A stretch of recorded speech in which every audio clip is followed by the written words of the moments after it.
Olá, como vai você? Eu sou o pastor Leonardo, capelão do Colégio Londrinense, e hoje estou aqui para compartilhar com você e sua família uma mensagem de Páscoa, mensagem de salvação, mensagem da cruz, mensagem poderosa do Evangelho. Nós estamos na semana deste que é o principal acontecimento do calendário cristão, a Páscoa. Se Cristo não tivesse ressuscitado, vã seria a nossa fé. Portanto, eu espero que esta mensagem, este recado, edifiquem a sua vida e possam ministrar profundamente a sua família. Muito bem, quando nós pensamos em Páscoa, nós temos que levar o nosso pensamento para o início de todas as coisas, porque a Páscoa ela já existia antes mesmo do universo tomar forma. Certa vez o pastor Caio Fábio disse que antes de Deus dizer haja luz, ele disse haja uma cruz. A cruz não foi um projeto secundário, não foi um improviso do eterno, mas o seu propósito que existiu desde sempre. Quando nós olhamos para as páginas da Bíblia, nós vemos a manifestação do Cordeiro em todas elas. Nós vemos um convite à salvação que vem de cima e não de baixo em todas as páginas das Escrituras. Já por ocasião da formação e criação de Adão e Eva, quando estes pecaram, a Bíblia diz que eles se deram conta de que estavam nus e não conseguiram lidar com aquela situação. O próprio Deus se aproximou deles, fez o sacrifício do primeiro animal e com a pele desse animal, ele então cobriu a vergonha da nudez de Adão e Eva. Isso já representava aquilo que um dia seria feito de uma vez por todas na cruz do Calvário, através de Jesus. Quando Abraão sobe o Monte Moriá para sacrificar o seu filho, a Bíblia diz que Deus também prepara um cordeiro substituto para que aquele pai não tivesse necessidade de sacrificar o seu próprio filho. Ah, queridos, como é bom saber que o Senhor sempre pensou na nossa salvação e trabalhou nessa direção. Também, quando os hebreus saíram do Egito, nós temos aí a instituição da primeira Páscoa, a primeira manifestação histórica da Páscoa. Isso está registrado em Êxodo 12, versículo 11. Ali o Senhor ordenou que aqueles irmãos deveriam celebrar a Páscoa, deveriam comer um cordeiro assado. E se esse animal fosse grande, outras pessoas deveriam ser convidadas para participar daquela mesa. Acompanhava o cordeiro as ervas amargas, também os pães asmos e as roupas usadas pelos judeus eram roupas leves, sandálias nos pés de quem ia sair para uma viagem, roupas de peregrinos. Sabe, queridos, já esta primeira Páscoa tem muito a nos ensinar. O cordeiro representava o sacrifício que Jesus faria por nós. João Batista, quando viu Jesus aproximar-se dele, ele disse: eis o Cordeiro de Deus que tira o pecado do mundo. E este versículo está registrado lá no capítulo 1 de João. Mas também nós temos as ervas amargas que lembravam aquele povo do amargor do Egito, do sofrimento do Egito, de como a vida era difícil e de onde Deus tinha tirado a sua nação e o seu povo eleito. Os pães asmos representavam o compromisso que aquele povo tinha com o seu Deus, com o chamado e a necessidade de não se envolverem com culturas pecaminosas, com práticas pecaminosas. Pães asmos eram pães sem fermento. Fermento também representa na Bíblia a consequência avassaladora do pecado. Quando abrimos brecha para um pecado, nós estamos quase que assumindo um compromisso com todas as consequências que esse pecado pode nos trazer. Portanto, os pães asmos estavam à mesa também. As roupas mostravam para aqueles irmãos que eles eram peregrinos na terra. Eles não pertenciam àquela terra, mas caminhavam rumo à terra prometida. Por isso, eles não podiam perder o foco, eles não podiam sair de debaixo da nuvem. Eles tinham sabiam que olhar sempre na direção que Deus estava olhando. Sair de debaixo da nuvem era sair da proteção, era perder a provisão e também não ter direção. Eles andavam como peregrinos porque sabiam de onde tinham vindo e para onde iam. Isso é tremendo. Abrindo aqui um parênteses, quantas pessoas hoje estão andando como peregrinas porque sabem de onde vieram e também conhecem para onde vão. Elas não perdem o foco, elas estão olhando firmemente para Jesus, o autor e consumador da fé.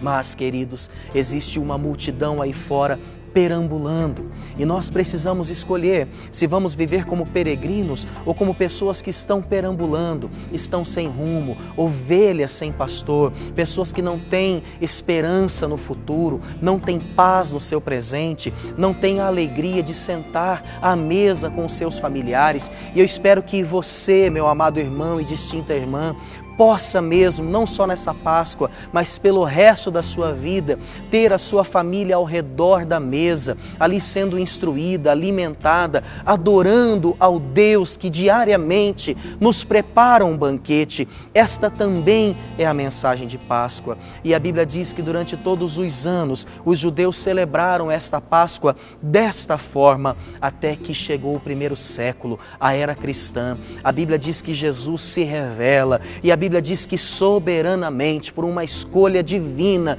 Jesus, ele se entrega numa festa de Páscoa e ele dá um novo sentido à Páscoa, porque agora a Páscoa não seria a mera libertação de uma escravidão física, a mudança, a saída de um espaço de servidão. Agora a Páscoa seria a celebração da vitória sobre o pecado, a celebração da vida que venceu a morte, a celebração do Cordeiro de Deus que chamou para si na cruz do Calvário todos os nossos pecados, angústias, dores, sofrimentos.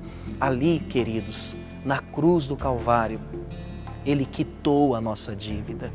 E na cruz nós fomos atraídos. Nós não éramos dignos da salvação eterna. Jesus precisou vir. A Bíblia diz que todos pecaram, isso está em Romanos 3:23.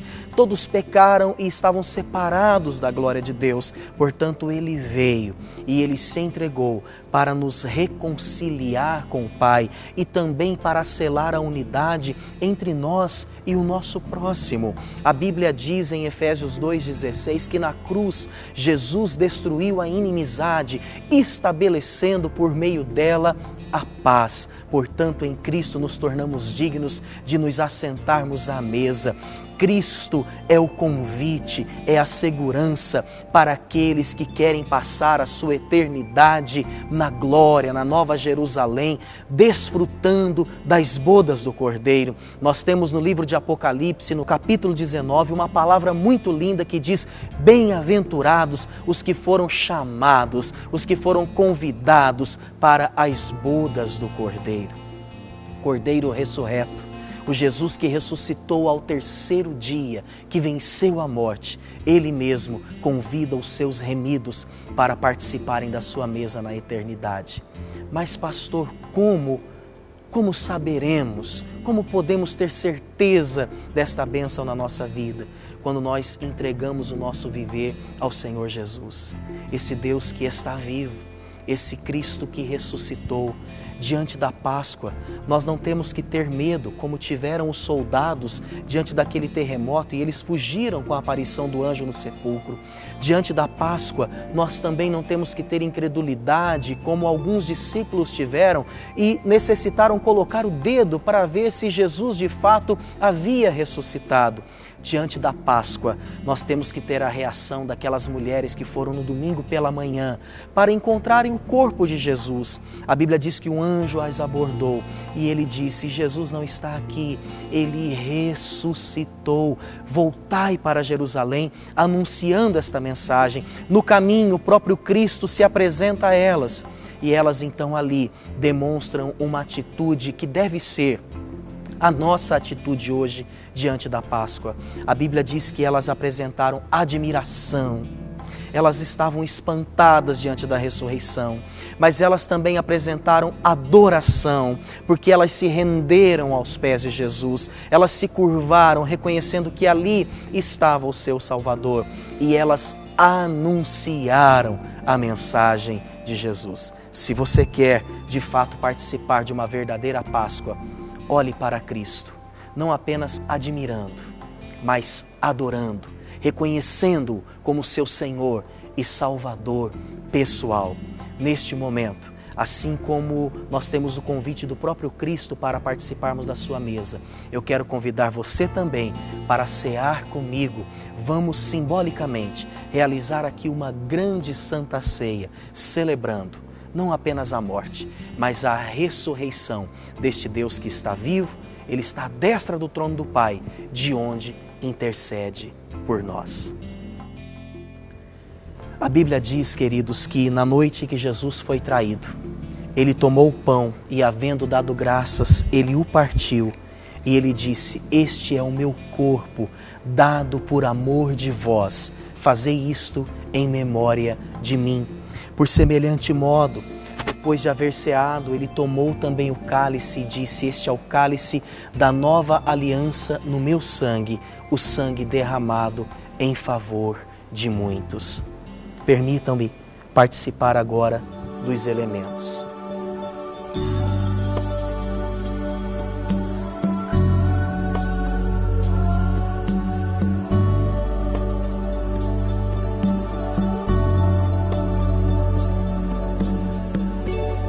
Que Deus assim nos abençoe. Vamos celebrar, vamos participar. Nós temos o lugar, a mesa do Cordeiro, a Páscoa do Cordeiro. Permitam-me fazer uma oração com vocês neste momento. Senhor Jesus, nós te agradecemos pelo privilégio que temos de nos assentarmos à tua mesa. Não éramos dignos, mas o Senhor nos tornou dignos na cruz do Calvário. Como o primogênito do Pai, o Senhor nos deu o direito de primogenitura. Nós te louvamos, porque sempre no teu coração, ó Pai, existiu uma cruz, existiu um projeto de salvação. Por isso te bendizemos, que nesta Páscoa o poder da tua ressurreição alcance cada família que está assistindo essa pregação, e que o teu nome seja glorificado, que o Cordeiro seja exaltado, e que assim a nossa vida gire em torno, não daquilo que nós possamos fazer, mas daquilo que um dia o Senhor mesmo fez por nós na cruz do Calvário. É o que te pedimos, no nome poderoso de Jesus. Amém e amém. Que Deus abençoe a sua vida e a vida de toda a sua família. Obrigado.